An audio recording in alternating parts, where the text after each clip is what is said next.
जय हिंद। हम पढ़ रहे हैं बैंकिंग और बैंकिंग के इस क्लास में अब हम आरबीआई पढ़ चुके हैं। इस क्लास में हम देखेंगे स्मॉल और पेमेंट बैंक।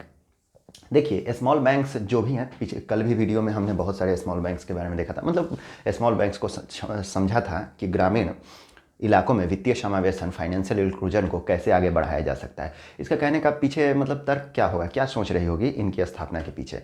असल में ग्रामीण समुदायों को बैंकिंग आदतों में वृद्धि करना तथा उनमें किसी भी जैसे बैंकिंग आदतों में वृद्धि करना तथा उनके बचत को बढ़ावा देने के उद्देश्य से स्मॉल और पेमेंट बैंक्स की स्थापना हुई। एक्चुअली क्या है कि जब भी कोई ग्रामीण क्षेत्र का व्यक्ति जब बैंकिंग सिस्टम से नहीं जुड़ा होता है तो वो कहाँ जाएगा लोन लेने के लिए, चाहे किसी भी प्रकार की बैंकिंग सुविधाओं के लिए। तो उनका तो पारंपरिक बैंक वही रहा है, साहूकार। वो कर्ज के जाल में उसको फंसाता है और कर्ज के जाल में फंसाने के चक्र में उसकी कमाई का बड़ा हिस्सा साहूकार को चला जाता है। ऐसे में गरीब वंचितता के साइकिल में फंसे रह जाते हैं। वंचितता का साइकिल का मतलब हुआ कि वो, उसकी पीढ़ी, सब लोग एक गरीबी के कुचक्र में फंस जाती हैं। ऐसे में इनको बाहर निकालना है तो स्मॉल बैंक्स की स्थापना करनी ही पड़ेगी, कोई उपाय नहीं है। साथ ही साथ सरकार के जो भी सब्सिडीज़ हैं या जो भी स्कीम्स चलती है सोशल सिक्योरिटी के नाम पे, उसको ट्रांसफ़र करने का बहुत बेहतरीन जरिया है ग्रामीण इलाकों में बैंकिंग आदतें बढ़ा देना। इसलिए हम लोग ने जनधन योजना को भी देखा था, जिससे बैंकिंग आदतों में एकाएक वृद्धि हुई थी गांव के इलाकों में। और वर्ल्ड बैंक ने इस पर रिपोर्ट भी बनाई थी कि भारत को अपने ग्रामीणों को गरीबी से निकालने में काफ़ी ज़्यादा मददगार होगा ये स्कीम, जनधन योजना वाली। गांधी जी भी तो यही बोलते थे कि एक लोकतांत्रिक समाजवाद की स्थापना हो, मतलब इसमें जो कस्टमर हो और मालिक हो दोनों का स्वामित्व हो। ऐसे में ये सिचुएशन हम लोग देख चुके हैं सहकारी बैंकों में। सहकारी बैंकों का भी तो स्थापना इसीलिए हुआ था ताकि साहूकारों से मुक्ति दिलाई जा सके, ग्रामीण परिवारों को जो आखिरी कतार में खड़े हुए हैं, हाशिए पे खड़े वर्गों को निकाला जा सके गरीबी से। इसी उद्देश्य से बनाया गया था। अब लोकतांत्रिक समाजवाद क्या है, तो वो बोलते थे कि जो भी एक प्रॉफिट का शेयर हुआ वो सब में बटेगा, कुछ हिस्सा रख के मैक्सिमम शेयर प्रॉफिट में बच जाएगा। हम लोग आज के टाइम में कारपोरेट सोशल रिस्पॉन्सिबिलिटी के तहत ये चीज़ देखते हैं, जिसमें कारपोरेट्स को 2% अपने फ़ायदे का सोशल सिक्योरिटीज़ के नाम पे देना होता है, इन्वायरमेंट के नाम पे देना होता है। तो ये चीज़ देखते हैं। हालांकि पेमेंट बैंक का उद्देश्य यही था कि फाइनेंशियल इंक्लूजन किया जा सके ग्रामीण इलाकों में और वंचित वर्गों तक बैंकिंग आदतों की पहुँच बढ़ाई जा सके। क्लियर है? तो देखते हैं स्मॉल एंड पेमेंट्स बैंक, इसकी स्थापना कब की गई? 2014 में। देखते हैं इसके बारे में। लघु एवं भुगतान bank, small and payments bank. 2014 में आरबीआई ने एक दिशा निर्देश जारी किया और इसके लिए कुछ तौर तरीके दिए कि क्या क्या कंडीशंस होनी चाहिए। दोनों के लिए ये सेम कंडीशन है, उसके बाद अलग अलग कंडीशन पढ़ेंगे। तो सेम कंडीशन में आता है न्यूनतम पूंजी की अनिवार्यता 100 करोड़ रुपीज़ हो। छोटे छोटे जो फाइनेंशियल बैंक्स हो गए, जो भी बैंक्स होते हैं, उसमें मिनिमम 100 करोड़ होने चाहिए, तभी उनका रजिस्ट्रेशन होगा। प्रोत्साहन का योगदान 5 वर्षों तक कम से कम 40% हो। प्रोत्साहक का जो भी योगदान हो प्रोमोटर्स का, वो 5 वर्षों तक कम से कम 40% रहना ही चाहिए। उससे अधिक हो तो अलग बात है, लेकिन कम से कम 40% प्रोत्साहक का उसमें योगदान होना चाहिए। प्रोत्साहक के अलावा अन्य व्यक्ति को 10% से अधिक शेयर का अधिकार नहीं होना चाहिए। प्रोत्साहक को 40% होना चाहिए और अन्य व्यक्ति को 10% से अधिक शेयर का योगदान नहीं होना चाहिए। उन्हीं को शामिल किया जाएगा लघु बैंक में और भुगतान बैंक में। जैसे एयरटेल पेमेंट बैंक हम देखते हैं, काफ़ी फेमस नाम है एयरटेल पेमेंट बैंक। तो एयरटेल पेमेंट्स बैंक की जो भी कंडीशन होंगे वो सब इसमें अप्लाई होती हैं। अगर एग्जाम में क्वेश्चन भूल जाएं कि इन सबों की क्या शर्तें होती हैं तो ध्यान रखिएगा, किसी पेमेंट बैंक का नाम याद रखिएगा। जैसे काफ़ी चर्चित नाम है एयरटेल पेमेंट बैंक, वो जो काम करती है वही चिपका देना है आंसर में। काफ़ी सारे सवाल पूछे जाते हैं जब सारे बैंक्स को एक साथ मिला के क्वेश्चन पूछा जाएगा, चाहे वो यूपीएससी हो, बिहार एसआई हो, या बीपीएससी हो, जेपीएससी हो, यूकेपीएससी हो, आरएएस हो। इसमें जब भी क्वेश्चन पूछे जाते हैं तो आजकल ट्रेंड चेंज हो रहा है और ऑप्शन से खेलेगा एग्जामिनर। आपके ऑप्शन में चेंज कर देगा, किसी का ऑप्शन किसी में डाल देगा, किसी का ऑप्शन किसी में डाल देगा। तो ये ऑप्शंस देखना बहुत ज़रूरी है। जो कंडीशन बताएगी यही ऑप्शंस में बन के आएंगे। क्लियर है? तो देखते हैं क्या होता है। लघु बैंक, स्मॉल बैंक्स की बात करें तो इनका उद्देश्य मूलभूत बैंकिंग उत्पादों जैसे जमा तथा ऋण की आपूर्ति आदि प्रदान करना होता है, लेकिन सीमित परिचालन क्षेत्र में ये सब उनको उपलब्ध कराना होता है। क्या भाई? मूलभूत बैंकिंग उत्पाद जैसे जमा, ऋण, आपूर्ति आदि। इसके कुछ कंडीशंस हैं, देख लीजिए। नंबर 1 पे आता है प्रोत्साहक वे व्यक्ति हो सकते हैं जिनका बैंकिंग एवं वित्त सोसाइटी एवं कंपनी में 10 वर्ष का अनुभव रहा हो। बैंकिंग और वित्त सोसाइटी एवं कंपनी में उनका 10 वर्ष का अनुभव मिनिमम होना चाहिए। जैसे क्या होता है कि सुप्रीम कोर्ट के जज बनने के लिए कुछ कंडीशन दी गई है, जैसे 10 वर्ष का वकील का अनुभव होना चाहिए उच्च न्यायालय में, या 5 वर्ष का वकील जज के तौर पे अनुभव होना चाहिए उच्च न्यायालय में। वैसे ही इसमें भी 10 वर्ष का है। 10 वर्ष इसलिए कोरिलेट किया ताकि दोनों याद हो जाए।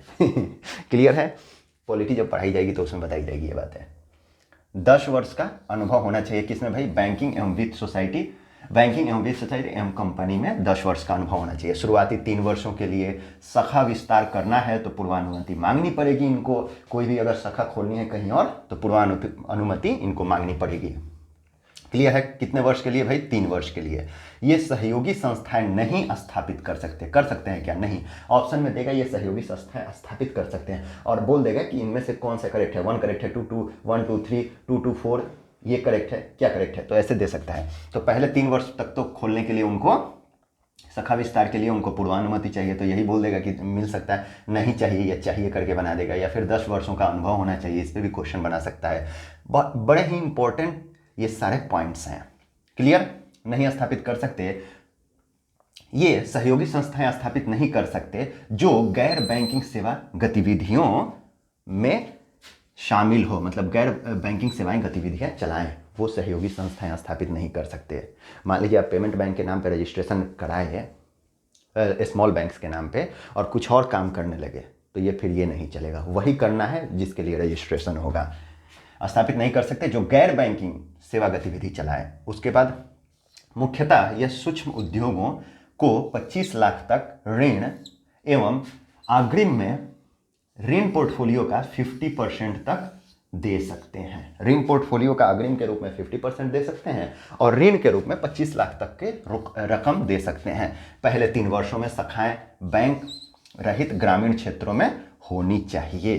क्या है कि इनका उद्देश्य ही था ग्रामीण क्षेत्रों में वित्तीय समावेशन को सुनिश्चित करना, रूरल एरिया में फाइनेंशियल इंक्लूजन करना। तो पहले 3 वर्ष तक ये बाध्यता रखी गई कि आपको वहीं खोलना है। तो आजकल अगर कोई ग्रामीण समुदाय से होगा तो देखते होंगे स्मॉल पेमेंट्स बैंक का काफ़ी चल रहा है। छोटे छोटे small banks, small payments bank, इनका काफ़ी चल रहा है। तो इसीलिए ग्रामीण क्षेत्रों में ही तो बढ़ावा देना है। शहरी क्षेत्रों में तो अनुसूचित वाणिज्यिक बैंक हैं ही ऑलरेडी। क्लियर? उसके बाद भुगतान बैंक के बारे में देखते हैं। ये पेमेंट्स बैंक, अगर क्वेश्चन एग्जाम में याद ना आए तो एयरटेल पेमेंट बैंक ध्यान रखिएगा, चाहे किसी और पेमेंट बैंक का ध्यान रखिएगा कि वो क्या क्या करती है, तो ये सब चीज़ें ये भी करती होंगी। क्लियर? भुगतान बैंक मांग जमाएं स्वीकार कर सकते हैं। मांग जमाएं स्वीकार कर सकते हैं, जमा करना है तभी तो भुगतान करेंगे। इन्हें प्रति ग्राहक 1 लाख के ऊपर, क्या नहीं, 1 लाख के अधिकतम शेयर को रखना होगा। एक ग्राहक 1 लाख तक रख सकता है। जाएंगे बोल रहे हैं कि 1 लाख से ज़्यादा रखें क्या? नहीं, 1 ही लाख मैक्सिमम, क्योंकि रूरल एरिया में है ना। रूरल एरिया में वैसे ही बचत कम होता है, तो बचत के लिए, बचत को बढ़ावा देने के लिए 1 लाख तक की पूंजी सीमित की गई है। क्लियर? अब भुगतान और प्रेषण सेवाएं, प्रीपेड भुगतान, इंटरनेट बैंकिंग प्रदान कर सकते हैं। भुगतान एवं प्रेषण सेवाएं एक अकाउंट से निकाल के दूसरे अकाउंट में डाल सकते हैं। प्रीपेड भुगतान, इंटरनेट बैंकिंग, ऑनलाइन आप सब कुछ कर सकते हैं, मोबाइल रिचार्ज से सब कुछ, जो भी पेमेंट बैंक में आपका खाता हो उस खाते को यूज करके। मैं बार बार इसको इसलिए बता रहा हूं क्योंकि एग्जाम में ये ऑप्शंस के फॉर्म में आएंगे और गलत करवाने के लिए आएंगे। अच्छे क्वेश्चन बन गए तो गलत होगा ही होगा, अगर अच्छे से नहीं समझेंगे तो एक बार अच्छे से समझ लेंगे तो टफ क्वेश्चन सही हो जाएगा। क्लियर? अब भुगतान बैंक एनबीएफसी व्यापार करने के लिए सहायक कंपनियां स्थापित नहीं कर सकती। क्या है ना कि भुगतान बैंक के नाम पे कोई रजिस्ट्रेशन कराया, अब बाद में चल के उसको एनबीएफसी खोल लिया, तो ऐसे नहीं कर सकते। भुगतान बैंक मतलब भुगतान बैंक, एनबीएफसी नहीं चला सकते उसके लिए। क्लियर है? यहाँ बैंक लगा है ना, वहाँ में नॉन बैंकिंग फाइनेंशियल कंपनीज नहीं चला सकते, उसको कंपनी अधिनियम के तहत रजिस्टर्ड होना होगा। ठीक है? जो मैंने पढ़ा दिया था, पहली वीडियो देख लीजिएगा एनबीएफसी पे। भुगतान बैंक अपने आप को अन्य बैंकों से पृथक दर्शाने हेतु भुगतान शब्द का प्रयोग करेंगे। कहने का मतलब हुआ कि किसी भी भुगतान बैंक में देखेंगे एयरटेल पेमेंट बैंक, नाम ही होता है पेमेंट दर्शाना होगा ताकि ग्राहकों को पता चले कि ये पेमेंट बैंक है, इसमें 1 लाख तक की संपत्ति रख सकते हैं, इससे इंटरनेट बैंकिंग कर सकते हैं। इसका उद्देश्य है ग्रामीण किसको, फाइनेंशियल इंक्लूजन को बढ़ावा देना रूरल एरिया में। क्लियर, ताकि ग्राहकों को पता चले तो लगाना ही होगा, कोई भी ऐसी कंपनी नहीं है जो नहीं लगाएगी। ठीक, अब ये बहुत बड़ा इंपॉर्टेंट क्वेश्चन है, एटीएम डेबिट कार्ड जारी करेंगे, क्रेडिट कार्ड नहीं जारी कर सकते, क्रेडिट कार्ड नहीं जारी करेंगे। अगर क्रेडिट कार्ड जारी कर दिए तो अनुसूचित वाणिज्यिक बैंक हो जाएगा, बैंक की तरह क्रेडिट कार्ड की तरह ये काम नहीं करेंगे, बैंक के क्रेडिट कार्ड की तरह, मतलब कि ये क्रेडिट जमाए भी नहीं लेंगे। मतलब होता है कि आपके पास अगर 1 लाख तक की शॉपिंग कर सकते हैं, आप कार्ड ले जाइए और पैसे बाद में भरते रहिएगा, ऐसी कंडीशन इनमें नहीं होगी। इनमें वही शॉपिंग कर सकते हैं जो जमा किए हैं। तो क्रेडिट स्वीकार नहीं करेंगे, तो क्रेडिट कार्ड जारी भी नहीं करेंगे। एटीएम जारी कर सकते हैं क्या? बिल्कुल कर सकते हैं, लेकिन क्रेडिट कार्ड जारी कर सकते हैं क्या? नहीं कर सकते। बड़ा इंपॉर्टेंट क्वेश्चन है पेमेंट्स बैंक के लिए। अब संप्रभु गोल्ड बॉन्ड, ये क्या होता है बला भाई? देखिए जान के थोड़ी हंसी आएगी। क्या था कि एक सर्वे हुआ कि भाई देखा जाता है कि कौन सी कंट्री की इकोनॉमी कितनी स्ट्रांग है, इस बात पे भी डिपेंड करता है कि उस कंट्री के जो सेंट्रल बैंक है, जैसे इंडिया में आरबीआई होता है, यूएस में फेड रिजर्व होता है, तो उसके पास कितना कुल सोना है। तो यूएस के फेड रिजर्व के पास दुनिया में सर्वाधिक सोना है, गोल्ड है। उसके पास कितना गोल्ड है भाई? 8,133 टन। कितना? 8,133 टन गोल्ड है, जो दुनिया में सर्वाधिक है। भारत ऐसी कंडीशन में कौन से नंबर पे खड़ा होता है? तो 9वें नंबर पे भारत खड़ा होता है, जिसके सेंट्रल बैंक यानी कि आरबीआई के पास टोटल कितना सोना है? 744, 744। उसके पास कितना था? 8,133। यहाँ कितना है? 744 टन। तो हम ऐसे में विश्व के क्रम में 9वें नंबर पे ठहरते हैं, देखा गया। तो ये माना जाता है कि जिस रिजर्व बैंक के पास जितना सोना हो वो उतना ही स्ट्रांग कंट्री होती है इकोनॉमिकली। तो हमारे पास भी अच्छा खासा है, लेकिन यूएस के कंपेरिजन में बहुत कम है। लेकिन एक सर्वे हुआ था जिसमें ये पता चला था, अलग अलग सर्वे हुए हैं, क्योंकि पता नहीं चलता है ना, क्योंकि कोई बताता भी नहीं है ये चीज़, कि इंडिया के घरों में कितना? 24,000 टन से ज़्यादा सोना रखा है। कितना? 24,000 टन। यूएस के पास कितना था? 8,133। इंडिया के पास कितना है? 24,000 टन, 24,000 टन। इसका मतलब क्या हुआ भाई? कि इंडिया के घरों में बहुत ज़्यादा सोना है, फिर भी लोग इसको बचा के रखते हैं। इकोनॉमी में नहीं है, ये घर के अंदर बंद पड़ा है, कोई सोना खरीद के रख दिया है, इकोनॉमी में तो नहीं है ना भाई। इसके चलते क्या करना पड़ता है? हर साल शादियों में हम देखते हैं, हर साल इंडिया में सोने का डिमांड बढ़ता है। ऐसे में भारत अपनी सोने की डिमांड को पूरा करने के लिए, क्योंकि भारत में बहुत बड़े बड़े खदान नहीं है, ऐसे में भारत अपनी सोने की डिमांड को पूरा करने के लिए विदेशों से सोना इंपोर्ट करता है। और ऐसे में हम क्रूड ऑयल के बाद अधिकतर, हर साल मतलब चेंज होता है ये डेटा, लेकिन क्रूड ऑयल के बाद अधिकतर बार हम लोग सोने में आ जाते हैं सबसे ज़्यादा इंपोर्ट में। सोने और भी प्रीशियस मेटल्स हैं, उसमें 3 ही चीज़ को सबसे ज़्यादा इंपोर्ट करते हैं, सोने, प्रीशियस मेटल और ये इलेक्ट्रॉनिक्स। तो ऐसे में क्या होता है, करीब हर वित्तीय वर्ष करीब 1 लाख करोड़ तक के हम सोना इंपोर्ट करते हैं। तो सरकार सोची कि इतना खर्च होता है तो क्यों ना घर में पड़े सोने को निकाला जाए और निकाल के इकोनॉमी में डाला जाए। इसके लिए एक 2 स्कीम आई, इस दोनों स्कीम को ध्यान रखना जरूरी है। हालांकि ये स्कीम उतनी तरह सक्सेस नहीं हो पाई। क्यों नहीं हो पाई? क्योंकि इस पर ब्याज दर बहुत कम मिलता है, वो ब्याज दर इन्फ्लेशन से कहीं कम होता है, जिसकी वजह से लोग वो सोने के रूप में कन्वर्ट नहीं करना चाहते अपना सोना, मतलब बैंक्स में नहीं रखना चाहते, जिसकी वजह से ये उतनी सक्सेस नहीं हो पाई। लेकिन आई थी तो पढ़ना है, क्योंकि एग्जाम में आता है। ठीक है, तो देखते हैं क्या था। संप्रभु gold bond, sovereign gold bond इसको बोलते हैं। ये कौन सी स्कीम थी? भारत सरकार की ओर से आरबीआई इन्हें रुपया और सोने की वजन के हिसाब से जारी करता है। कौन जारी करता है भाई? आरबीआई। किसकी ओर से भाई? भारत सरकार की ओर से। संप्रभु गोल्ड बॉन्ड को, सोवरन गोल्ड बॉन्ड को आरबीआई जारी करता है भारत सरकार की ओर से। पेपर और डीमेट दोनों फॉर्म में होता है। यही ऑप्शन बदलेगा और लोग बोलेंगे कि क्वेश्चन टफ है गया। ये पेपर और डीमेट दोनों फॉर्म में जारी करता है। केवल भारतीय नागरिक और भारतीय कंपनियां ही इसे खरीद सकती हैं। ये बात ध्यान रखने योग्य बात है। आरबीआई सरकार की ओर से जारी करता है, पेपर और डीमेट में दोनों में जारी कर सकता है, और केवल भारतीय नागरिक या कंपनियां ही इसको खरीद सकती हैं। ध्यान रखने वाली बात है। ऑप्शन में विदेशी हल्का सा डाल देगा, उस टाइम समझ में नहीं आएगा कि भारतीय है विदेशी। तो याद करने का तरीका है, भारतीय घरों में बंद पड़ा है सोना तो घरों से निकालना है, तो भारतीयों का नाम ये आना चाहिए। विदेशों घरों में नहीं पड़ा है ना, इसको थोड़ा सा ट्रिक है याद करने के लिए, और कुछ नहीं है। ठीक है, तो इसकी न्यूनतम सीमा एक वित्तीय वर्ष में 2 ग्राम हो सकती है। 2 ग्राम आप सोना रख सकते हैं मिनिमम, 1 साल के अंदर, वित्तीय वर्ष में 1 अप्रैल से 31 मार्च तक जो वित्तीय वर्ष होता है उसमें 2 ग्राम सोना रख सकते हैं एक वित्तीय वर्ष में, और अधिकतम 500 ग्राम सोना रख सकते हैं, मतलब आधा किलो सोना रख सकते हैं, और मिनिमम 2 ग्राम। ठीक। एक और स्कीम होता है gold monetisation scheme. Gold monetisation scheme में क्या होता है भाई, बैंक की ओर से BIS, bureau of Indian standards द्वारा प्रमाणित, BIS द्वारा प्रमाणित, ठीक, जो हॉलमार्क होता है उससे, मतलब कि आपका सोना शुद्ध है कहने का मतलब, तो BIS द्वारा प्रमाणित होना चाहिए। ऐसा नहीं कि फर्जी लेके चलेगा, शुद्ध सोना लेके चलेगा, वो नहीं चलेगा। BIS द्वारा प्रमाणित CPTC, collection purity testing centre, ठीक है। CPTC क्या करता है, CPTC बैंकों, कहाँ गया, हाँ, बैंकों के बदले ग्राहकों से सोना एकत्र करते हैं। इसमें बैंक एकत्र करेंगे क्या, नहीं, CPTC एकत्र करेगा, बैंकों के बदले कहाँ से, ग्राहकों से एकत्र करेगा। और कौन सा प्रमाणित होना चाहिए, ब्यूरो ऑफ इंडियन स्टैंडर्ड्स द्वारा प्रमाणित होना चाहिए वो सोना, ठीक, वही एकत्र करते हैं और कोई नहीं, मतलब और कोई प्रमाण पत्र वाला नहीं, BIS प्रमाण पत्र वाला होना चाहिए, और CPTC एकत्र करते हैं। और कम से कम 30 ग्राम आप रख सकते हैं, और अधिकतम की कोई सीमा नहीं होती। पहले वाले में था अधिकतम 500 ग्राम, कम से कम 2 ग्राम, और इसमें है कम से कम 30 ग्राम और अधिकतम की कोई सीमा नहीं है। क्लियर, सारे ऑप्शन क्लियर है कि नहीं। गोल्ड मोनेटाइजेशन स्कीम में है, और ये संप्रभु गोल्ड बॉन्ड में है। संप्रभु में अधिकतर सीमा है, गोल्ड मोनेटाइजेशन स्कीम में कोई सीमा नहीं है। क्लियर है। अब संप्रभु गोल्ड बॉन्ड को RBI जारी करता है। संप्रभु हमेशा वर्ड पढ़ते हैं सरकार के लिए, तो थोड़ा सा आइडिया रख सकते हैं कि RBI इसको जारी करता है सरकार के लिए। क्लियर, लेकिन यहाँ RBI नहीं करता है। ओके। अब आता है मुद्रा बैंक।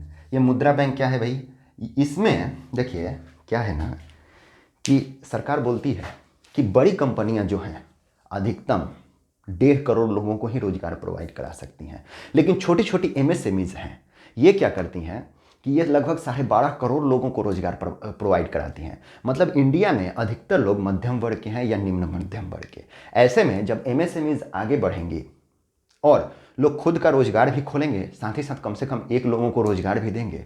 जैसे कोई एक दुकान खोल लिया और साथ में काम करने के लिए 2 लोगों को रख लिया, तो उसका तो दुकान घर चल ही रहा है, उसका दुकान चलने से उसका घर चल ही रहा है, साथ में 2 लोगों का और परिवार चल रहा है। ऐसे में इकोनॉमी में रोजगार जनरेट होगी। तो जब दुकान खोलना है तो कहाँ से पैसा उसके लिए चाहिए, कहाँ से खोलेंगे भाई। तो दुकान खोलने के लिए कैपिटल चाहिए, पैसा चाहिए, और इसके लिए साहूकारों के पास न जाना पड़े, क्योंकि साहूकारों के पास जाएंगे तो मुनाफे का एक बड़ा हिस्सा उनके पास रखेंगे। ऐसे में साहूकारों के पास कम जाना पड़े, तो भारत सरकार ने एक मुद्रा योजना नाम से एक स्कीम निकाली। इसमें क्या है, इसमें 3 तरीके से लोन दिया जाता है, शिशु, किशोर, तरुण।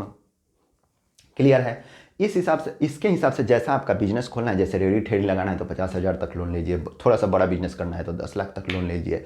ऐसे में लोन लेके आप अपना बिजनेस शुरू करें, और अपना ही नहीं साथ साथ किसी और को भी रोजगार प्रोवाइड करें, क्योंकि बड़ी कंपनियां हम देखते हैं कि 1.5 करोड़ लोगों तक ही रोजगार प्रोवाइड करा सकती हैं, लेकिन MSMEs हैं जो बड़ी संख्या में रोजगार प्रोवाइड कराती हैं। साथ ही साथ एक्सपोर्ट में एक बड़ा हिस्सा, आधे से अधिक हिस्सा MSMEs का होता है। क्लियर। साथ ही में MSMEs के लिए कोई बड़ा स्किल भी नहीं चाहिए, लेकिन बड़े उद्योगों के लिए हो सकता है बड़ा स्किल चाहिए। तो ऐसे में MSMEs काफ़ी मददगार हैं। तो देश की इकोनॉमी को स्ट्रॉन्ग बनाना है तो बड़े को तो फोकस करना ही पड़ेगा, उसको नहीं छोड़ सकते, क्योंकि नया इनोवेशन वहीं से आएगा, हमें R&D वहीं पे होगा। लेकिन छोटे उद्योग को एकदम नहीं छोड़ना चाहिए, इनको विकास करवाना ही पड़ेगा हमें। ऐसे में हम मुद्रा योजना लेके आए। मुद्रा योजना क्या करती है, लोन प्रोवाइड करती है 3 कंडीशन में, जिसको जिस हिसाब से लोन लेना है उसमें लोन ले। क्लियर। लोन लेके और फिर अपना बिजनेस शुरू करें। ठीक। तो इसमें ब्याज दर भी नहीं है, इसमें बेस रेट से 7% तक रखा गया है, आगे पीछे ब्याज दर देंगे, अब जैसी कंडीशन होगी उस हिसाब से ब्याज दर तय होगा। तो इसमें ब्याज दर निर्धारित नहीं है, ये भी एक क्वेश्चन है। क्लियर है। इसमें 3 तरीके से लोन मिलता है। शिशु पूछ लिया जाता है, बहुत इंपॉर्टेंट है इसलिए लिखा हूँ। शिशु 50,000 तक लोन मिलेगा शिशु ऋण के तहत। किशोर ऋण में 50,000 से 5 लाख तक के ऋण मिलेंगे। और तरुण में कितना मिलेगा भाई, 5 लाख से अगर आप 10 लाख तक के लोन ले रहे हैं तो तरुण में मिलेगा। ब्याज दर निर्धारित नहीं, बोला गया है कि बेस रेट से 7% तक ब्याज दर के हिसाब से बैंक अपना फ़ायदा एडजस्ट करके दे सकते हैं, कोई दिक्कत नहीं है। लेकिन ब्याज दर इसलिए निर्धारित नहीं किया गया क्योंकि ये रोजगार को प्रोत्साहन देने वाली ये स्कीम है। रोजगार मतलब बिजनेस को प्रोत्साहन देने वाली ये स्कीम है, क्योंकि बिजनेस बढ़ेगा तो लोगों को रोजगार मिलेगा। ऐसे में अगर ब्याज दर तय कर देंगे तो फिर अलग अलग कंडीशन आएगी। मान लीजिए महामारी आ गया, क्या आ गया, तो उस टाइम हम कैसे डिसाइड करेंगे। तो ऐसे में ब्याज दर निर्धारित नहीं है। क्लियर, कोई डाउट नहीं? तो ये था आज बैंकिंग क्लियर हो गया। अब कोई इसमें क्वेश्चन नहीं बचा। आगे हम बजट शुरू करेंगे और बजट बड़ा ही इंपॉर्टेंट क्वेश्चन बन के आएगा। अभी बजट आने भी वाला है, तो आपको अगर एक बार बजट समझ लेंगे तो सारे कॉन्सेप्ट्स बजट के क्लियर हो जाएंगे और आपको बजट समझ में आएगी। क्योंकि आपका पैसा कहाँ खर्चा होता है ये बड़ा इंपॉर्टेंट है जानना। और जानना क्या इंपॉर्टेंट है, उसके साथ अवेयरनेस रहनी चाहिए। और एग्जाम में खूब आता है, तो हम तो एग्जाम के पॉइंट ऑफ व्यू से पढ़ रहे हैं, तो ये आनी चाहिए पूरी चीज़ें। ठीक है, एग्जाम में यहाँ से बहुत सारा क्वेश्चन पूछा जाता है, चाहे कोई भी एग्जाम हो, 1-2 क्वेश्चन बजट के रहेंगे ही रहेंगे। ठीक, तो आगे हम बजट पढ़ने वाले हैं। और वीडियो अच्छी लगी हो तो लाइक कीजिए, शेयर कीजिए, सब्सक्राइब कीजिए, ज़्यादा से ज़्यादा लोगों तक पहुँचाइए अच्छी चीज़ें। जय हिंद।